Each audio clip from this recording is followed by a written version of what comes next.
ज़कात की अहमियत हमारे समाज के लिए क्यों है, इसका अंदाज़ा आप इस बात से लगाइए कि रोज़ा की तरह ही ज़कात हर उम्मत पे फ़र्ज किया गया। हर पैगंबर जो इस दुनिया में आए हैं उन्होंने अपनी उम्मत को ज़कात के लिए उभारा है।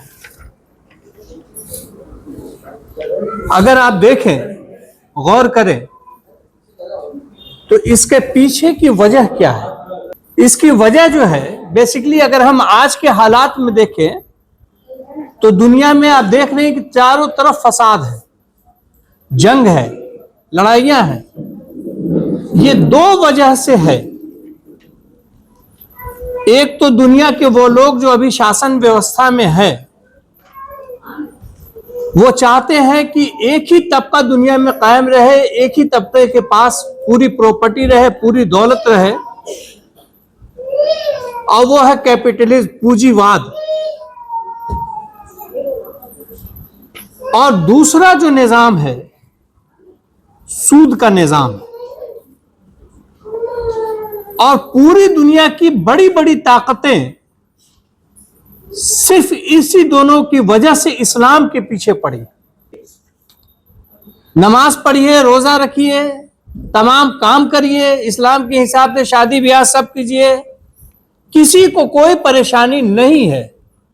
पूरी दुनिया को अगर परेशानी है तो इसी वजह से है कि दुनिया में एक छोटी सी जगह भी ऐसी ना हो जहां इस्लामिक व्यवस्था कायम हो जाए, इस्लामिक सिस्टम कायम हो जाए, गरीबों के लिए बात करने वाला कोई हो, पूंजीवाद के खिलाफ कोई हो, ब्याज के सिस्टम के खिलाफ कोई चीजें आए। आप देखिए कितना आसान हो गया है ब्याज। पहले लोग बहुत मजबूरी की हालत में ब्याज लेते थे। आज आप एक फैन खरीदना चाहिए तो आपके पास ब्याज के लिए व्यवस्था, आप जाइए ले लीजिए। फोन चाहिए, जाइए उठा लीजिए बाजार से, मिल जाएगा आपको। तो ये इतना आसान बना दिया गया ब्याज की व्यवस्था को, और इसका पुरजोर विरोध अगर कोई करता है तो सिर्फ इस्लाम करता है।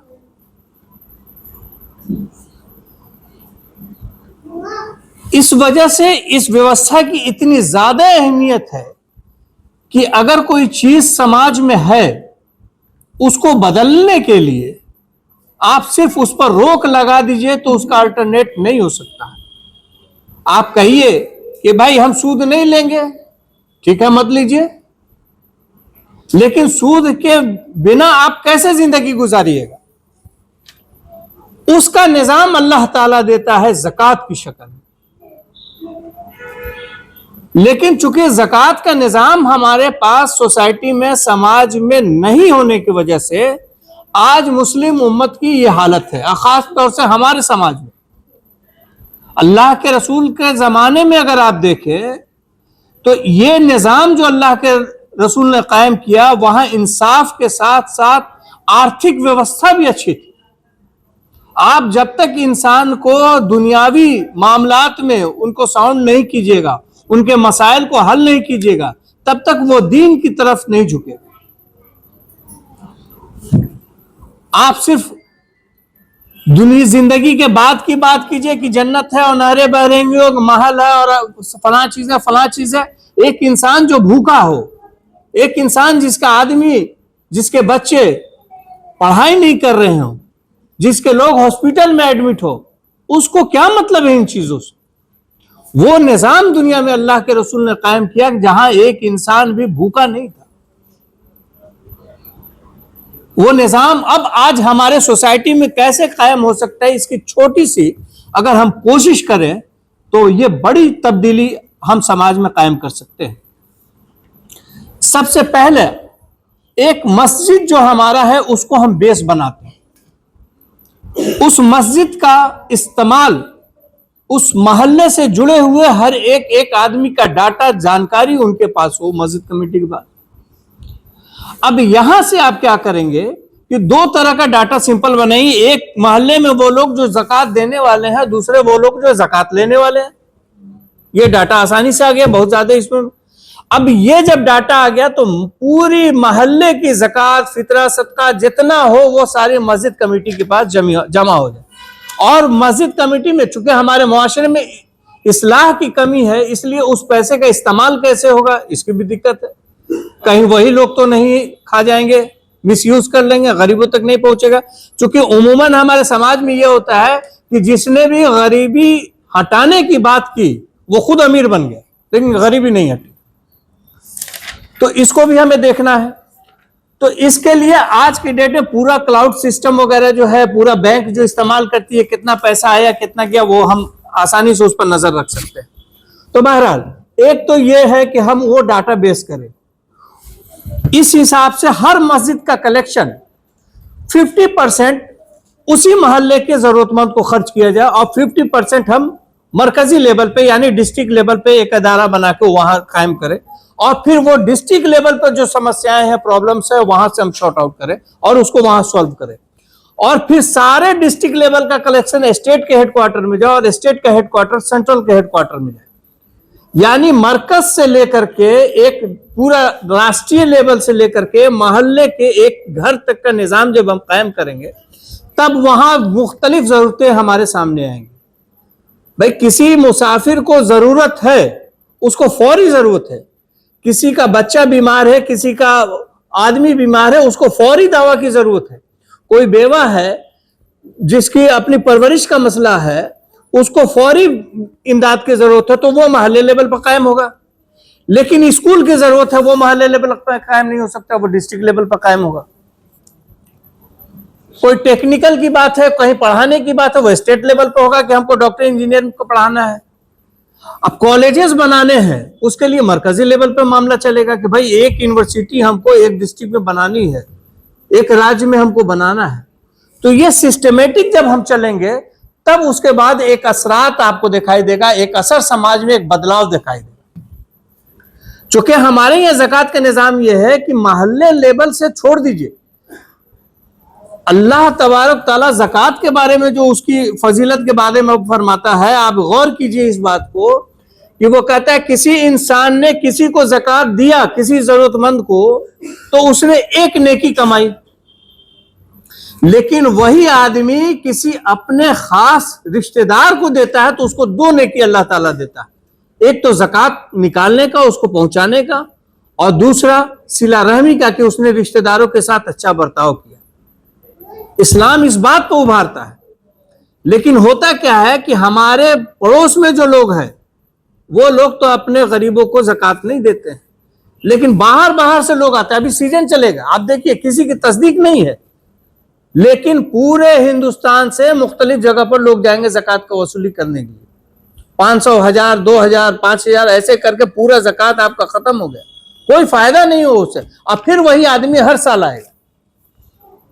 तो इस निजाम के लिए अल्लाह ताला ने जो सिस्टम बनाया है वो ये सिस्टम बनाया कि कलेक्टिव ज़कात को एक जगह कलेक्ट किया जाए और उसको सिस्टमेटिक खर्च किया जाए कि जहां जरूरत हो वहां उसको खर्च किया जाए।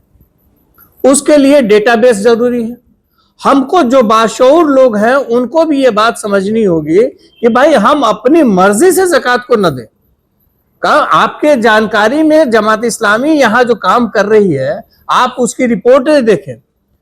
पिछले 2 साल की रिपोर्ट जो है अगर हम देखें तो उसमें तकरीबन 7.5 से पौने 8 लाख रुपए हम लोगों ने खर्च किया। इसमें आप देखिए 1 साल में तकरीबन अभी 4 लाख का है ना, पौने 4 लाख के आसपास का, जिसमें रोजगार से जोड़ना, शादी का मामला, सिलाई मशीन वगैरह देना, इस तरह के कामों को हम लोग जो है कोशिश करते हैं। तो ये मुनज़्ज़म काम अगर हो, आपको अगर हम 500 रुपए दे दें, 1 महीने का राशन दे दें, आप बहुत खुश हो जाएंगे, लेकिन इससे जिंदगी नहीं बदलेगी। जिंदगी बदलने के लिए छोटे से दुकान खोलिए, कोई चीज अगर आपके पास हुनर है उसका इस्तेमाल कीजिए, हुनर सीखिए। नहीं है तो आज काबिलियत की जरूरत है, आज आपके हुनर की कदर है। आप कौन नहीं जाता है, दुनिया में बहुत गरीब मुल्क जो है हमारा बांग्लादेश था, बहुत गरीब था, आज दुनिया में एक्सपोर्ट में नंबर 1, नंबर 2 पर कपड़े के मामले में चला गया। उसने अपने स्किल्स को, ये आबादी जो हमारी है ये अल्लाह की नेमत है।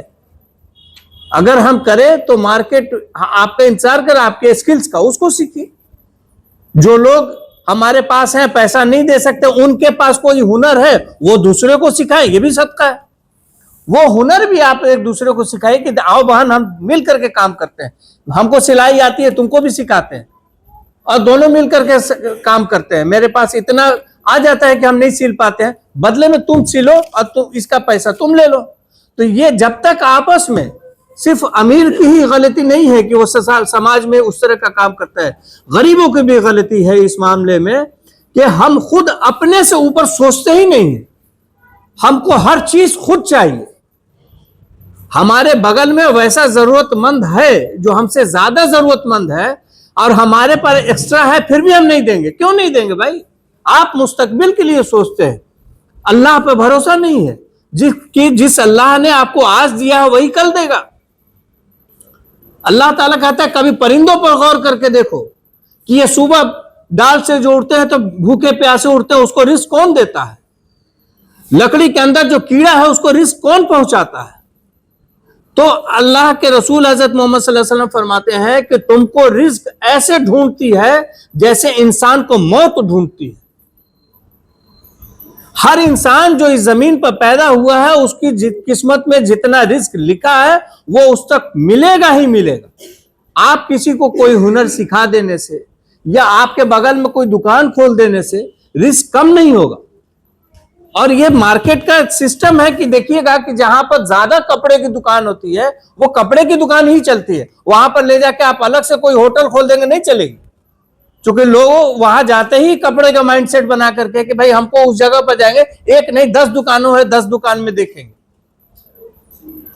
तो इन बातों को समझने की जरूरत है और हमको भी अपने आप को बदलना है। तो समाज जो आप पर पैसा लगाता है, जो एफर्ट लगाता है, उसका भी रिजल्ट दीजिए ईमानदारी के साथ कि हाँ भाई हमारे बच्चे की पढ़ाई के लिए अगर कोई पैसा दे रहा है तो हम बच्चों पर ध्यान भी लगाएं। कई बार होता यह है कि हमारे समाज में ट्रेंड बन गया है कि भाई आज छोड़ो, बच्चे स्कूल जा रहा नहीं जा रहा, कौन सा पैसा लग रहा, दूसरा आदमी दे रहा ना, संस्था दे रहा ना, फ्री में पढ़ रहा ना। भाई फ्री में हम क्यों पढ़ाते हैं? फ्री में इसलिए पढ़ाते हैं कि आपके बच्चे की सलाहियतों में इजाफा हो और बच्चा कल होकर के अच्छा बने, समाज के लिए प्रोग्रेसिव बने, आपकी जिंदगी में तब्दीली लाए, आपका फाइनेंशियल मदद हो सके। इसीलिए एक आदमी 20-20 साल तक बच्चों को पढ़ाता है। लेकिन जब माइंडसेट ये हो जाए कि फ्री में पढ़ता है, गार्जियन पूछेगा नहीं, तब तो दिक्कत है। ये भी कमी है। तो हमें दोनों तरफ की बातों को सोचना चाहिए और ये देखना चाहिए कि एक ऐसा सिस्टम हम अपनी तरफ से भी कोशिश करें और हर आदमी अपना जिंदगी बदल सकता है, बशर्ते कि एक सोच बदलने की जरूरत है। जब हम सोच बदलेंगे, अपने आप को कुछ करना चाहेंगे, तो यकीन जानिए कि समाज में बहुत सारे लोग हैं जो आप चाहते, आज के डेट में मांगने पर कोई नहीं देने वाला है। आप अगर कहिए कि भाई हमको 100 रुपए 200 रुपए चाहिए तो नहीं दे रहा, लोग बदल गए हैं लोगों की सोच। लेकिन आप कहिए कि हमको अपने बच्चों को पढ़ाना है, दे रहे हैं लोग पैसा। आप बोलिए कि हमको जो है कोई कारोबार करना है, पूरे कारोबार का सेटअप लगा करके दे रहे लोग हैं, लोग ऐसे। लेकिन आप सिर्फ खाने कमाने के लिए मांगिएगा तो अब लोग देने वाले नहीं। आप कहिए कि हमको स्किल डेवलप करना है, आज लोगों की सोच बदल गई। अब लोगों की सोच बदल गई है तो मजबूरी की हालत में जब हमको नहीं मिलेगा तो जाहिर सी बात है कि उन हालात को हमको भी बदलना होगा। हमें भी मेहनत करने की जरूरत है, हमें भी अपनी ईमानदारी से जो लोग हम पर खर्च कर रहे हैं उसका रिजल्ट दे। छोटी सी कोशिश से अगर हम शुरुआत करते हैं, बाज औकात अपने अंदर माइक्रो फाइनेंस के लेवल पे भी काम कर सकते हैं। जितनी हमारी यहाँ बहनें हैं, अगर ये भी अगर चाहें तो 500-500 1000 रुपए एक जगह सब जमा कर लें, उसके बाद किसी एक का कोई काम करा दें, फिर उसके बाद वो पैसा उनसे ले लें कि हाँ भाई आप जमा कीजिए पैसा। तो ये सेटअप भी बहुत अच्छा दुनिया में काम कर रहा है, जिसको माइक्रो फाइनेंस के कहा जा रहा है। हमने उस सिस्टम से काम नहीं किया। अब आप खुद सोचिए कि किसी आदमी को आप 5000 रुपए की दुकान करा के देते हैं और चाहते हैं कि वो जो है तो दोबारा उससे मांगे नहीं और 50,000 का बना दे। भाई 5000 में वो 100 रुपया फायदा कमाएगा, 100 रुपए में वो घर का राशन लाएगा, घर की दवाएं पूरी करेगा, कि तो वो फिर आ जाता है मांगने। तो हम समझते हैं कि भैया वो जरूर इसकी तो आदत बन गई, हर साल मांगता है, हर 2 महीना पर मांगता है। नहीं, इसको बिजनेस ऐसा करा के दीजिए कि उससे कम से कम 200-400-500 रुपया पर डे आए, ताकि वो अपनी जरूरी चीजों को पूरा करे, फिर बिजनेस को बढ़ाए। 500 रुपये आएगा तो 300 में राशन लाके खाएगा, 200 रुपये फिर वो दुकान में लगाएगा।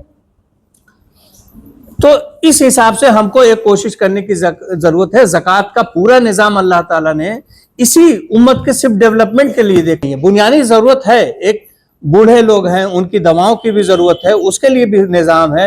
एक कमजोर लोग हैं जो काम नहीं कर सकते हैं, उनके लिए भी जरूरत है। ये सारी चीजें होंगी, लेकिन असल जो है ये डेवलपमेंट है, अपने आप को, समाज को डेवलप करने का, बढ़ाने का, उसको मजबूत करने का, फाइनेंशियल स्ट्रांग करने का ये निजाम है जो दुनिया में किसी के पास नहीं है, जो अल्लाह के रसूल सल्लल्लाहु अलैहि वसल्लम ने इस उम्मत के लिए अल्लाह ताला ने दिया है।